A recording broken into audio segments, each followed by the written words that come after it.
Well, we have a very special guest on the show today, Managing Director of DLG Wealth Management, Andy Gazzetti. Thank you so much for sitting down with us this morning. Good morning, Stephanie. And today we're talking about when it comes to investing, a lot of times people want to get involved with funds or investment firms and not have to pay any sort of fees involved. But when you're getting into the good stuff, fees are kind of what come along with the territory. Yeah, it comes along with the territory. As I say, there's no free lunch in investing.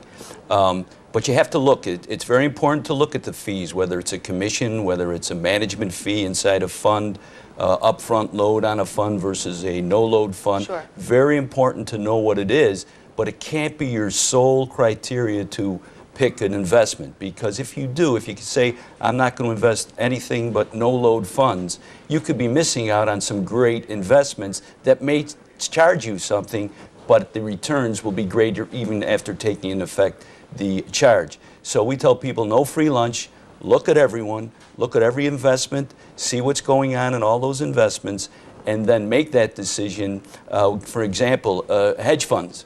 Hedge funds will charge you 2% per year management fee, and they take 20% of the profits. Well, that seems like a very high cost, but when you take a look at the returns, they beat no-load mutual funds most of the time. So again, don't just make the criteria cost, right. Look at everything. And one of the things is, when people go and they're taking a mortgage out on, on their home, or they're looking at credit cards, you're always looking for the lowest rates. But what you're saying is don't restrict yourself and saying, I don't want to pay any fees, I don't want to pay past this certain percentage, because a lot of times you could be missing out on maybe some big profits, but you have to pay that money. Right. Now, I'm not talking about mortgages. You always want the lowest fee on a mortgage. You always want the lowest fee on a credit card.